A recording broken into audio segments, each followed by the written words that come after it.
kembali lagi di Tipos Stella Divina Podcast.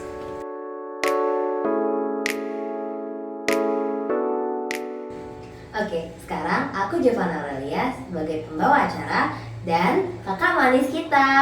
Halo kakak, apa kabar? Kabar baik. Sekarang narasumber kita akan memperkenalkan diri terlebih dahulu. Mari silakan kakak. Halo semuanya, perkenalkan nama lengkap saya Yohanita Nurlista Ekenbere, biasanya disapa Eken. Saya berasal dari Sumba dan saat ini saya duduk di kelas 11 dan tinggal di asrama Stella Divina. Oke, perkenalannya cukup baik ya. Jadi di sini Kak Eklin akan sharing tentang gimana sih opini dia terhadap sosok Ibu Serafin. Oke, Kak Eklin, pertama-tama menurut kakak, siapa sih sosok Ibu Serafin yang di mata kakak itu?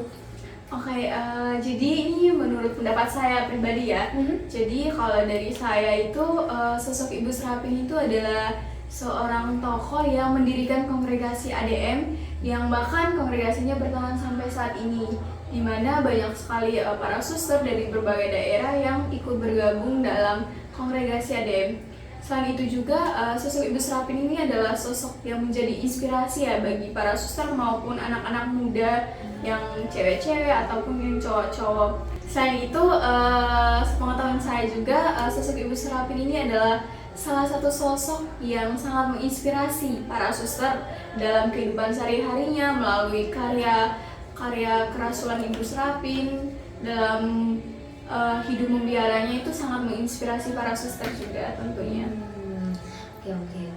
Nah, untuk pertanyaan selanjutnya nih Kak Eklin, kan Ibu Serafin ini punya 8 keutamaan yang dimana 8 keutamaannya itu adalah percaya kepada penyelenggara ilahi, persaudaraan sejati, lalu kesederhanaan, pengampunan, tangguh, peduli, belas kasih, dan discernment. Nah, sekarang nih, dari 8 keutamaan Ibu Serafin itu, mana sih yang jadi pedoman sehari-hari kakak? Kalau dari saya sendiri mungkin ada beberapa, tapi secara khusus itu yang pertama itu menjadi inspirasi saya dalam kehidupan sehari-hari itu yang pertama ada percaya kepada penyelenggaraan ilahi, di mana seperti yang kita ketahui bersama adalah penyelenggaraan ilahi itu adalah pemberi kehidupan kita. Jadi kita ada sampai saat ini tuh berkat kemurahan Tuhan.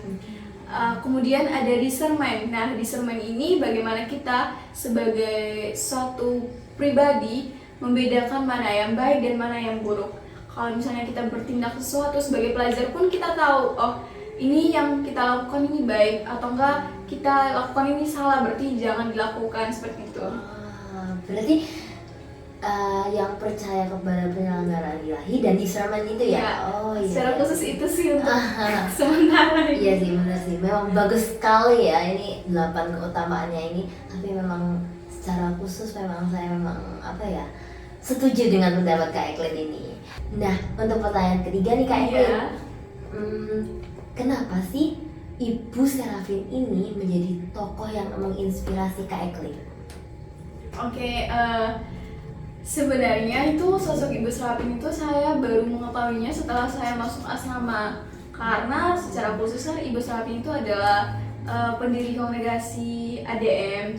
Dan kebetulan juga selama sekali Divina ini di bawah naungan Suster Amal Kasih Darah Mulia. Jadi dalam kehidupan sehari-hari itu kami itu diajarkan untuk mengetahui atau meneladani 8 karakter dari Ibu Serafin ini atau 8 keutamaan Ibu Serafin. Nah, jadi kalau menurut saya sosok Ibu Serafin itu kenapa jadi inspirasi hidup saya? Karena melihat dari karya-karyanya itu Ibu Serafin cukup banyak sekali karya dalam kerasulan hidup membiaranya.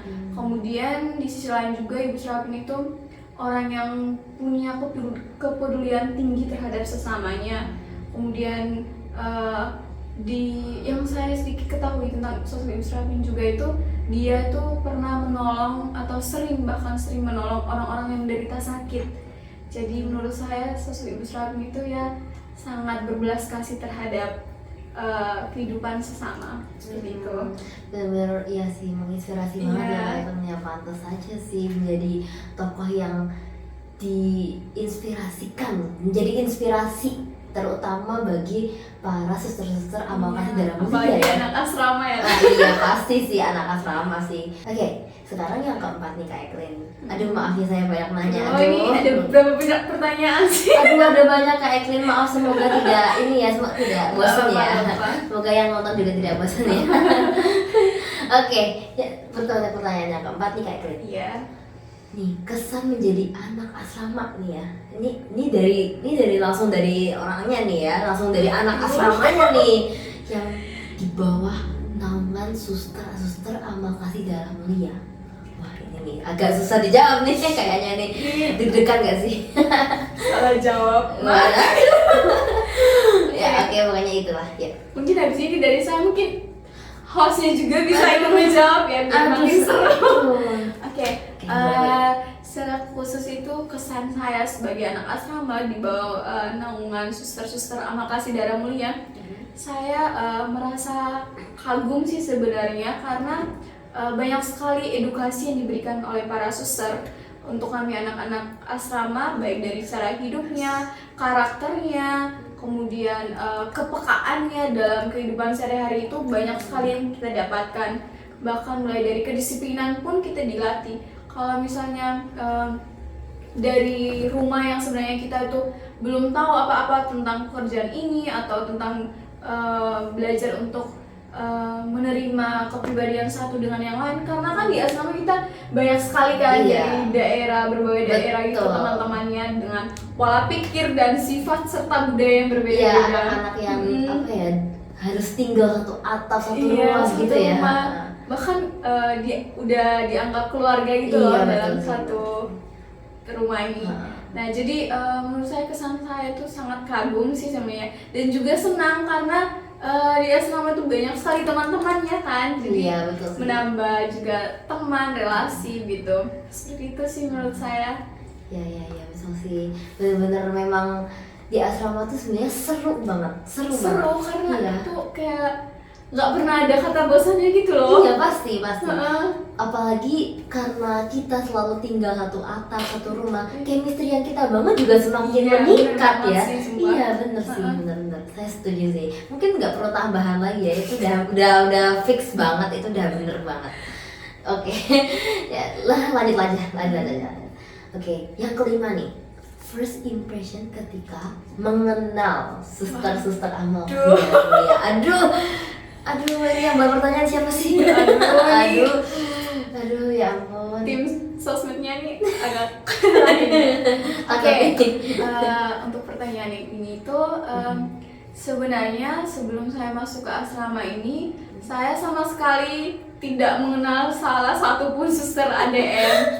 Betul. Karena di paroki saya itu yang saya tahu ketemunya tiap hari, tiap minggu di gereja itu cuma suster-suster OSF, terus kemudian ada juga suster-suster SSPS kalau nggak salah ya. Nah setelah saya masuk di asrama ini baru saya mulai banyak mengenal suster-suster ADM. Tapi itu kalau misalnya untuk mengetahui kongregasi ADM itu saya tahu karena di Sumba sana ada juga kongregasinya kan. Jadi tapi untuk setelah masuk asrama itu baru mengenal, lebih tahu lebih dalam. Oh ternyata gini ya kongregasi ADM, terus para susternya. Kemudian saya juga kaget karena banyak sekali dari Sumba tuh suster-suster yang asal dari sana gitu loh. Jadi kayak sampai di sini nggak sendirian gitu. Ditambah lagi banyak juga teman-teman dari Sumba, dari luar Sumba juga kan. Jadi ya menurut saya sih cukup senang dan juga saya merasa di sini saya tidak sendiri, dan juga saya bangga bisa mengenal suster amal kasih darah mulia. Benar-benar menginspirasi ya. Ini apa yang memang dari awalnya tidak mengenal suster ADM bisa langsung mengenal sedemikian erat ya. Langsung ya sih benar sih. Wah keren sih. Suster kalau misalnya salah jawab maaf ya suster. Aduh, suster ini podcast jangan di sensor. Oke. Nah, untuk pertanyaan yang terakhir nih Kak Eklin, ini tidak terlalu sampai lupa. Rizky, tidak terlalu Rizky ya. Jadi nih pesan, tinggal ini cuma pesan buat para suster ADN. Pesan dari Kak Eklin nih. Aduh, ini rada bingung ya. Mana pelajar nih pesan buat suster. Oke. Gak apa-apa ya kan. Ya. Nah. Jadi itu pesan saya untuk para suster Hama Kasih Darah Mulia itu semoga dalam kehidupan sehari-harinya semakin mendalami keutamaan dari Ibu Serapin, setia kepada panggilan, dan semakin menciptakan karya-karya kerasulan yang semakin banyak, dan juga tentunya menjadi berkat bagi sesama. Mungkin cukup sekian ya. Cukup singkat tapi bermakna ya guys ya. Oh my god. Iya. Aduh sayang banget nih kita udah ada di penghujung acara. Ya udah deh. Terima kasih ya Kak Eklin udah Sama-sama. datang, udah nyempetin buat sharing tentang opini dan pendapat Kak Eklin mengenai sosok Ibu Serapin. Oke baiklah, saya Giovanna Aurelia sebagai host Dan saya Yohanita Eklin sebagai narasumber mengucapkan selamat memperingati hari kelahiran Ibu Serapin. Kami pamit undur diri. Bye bye.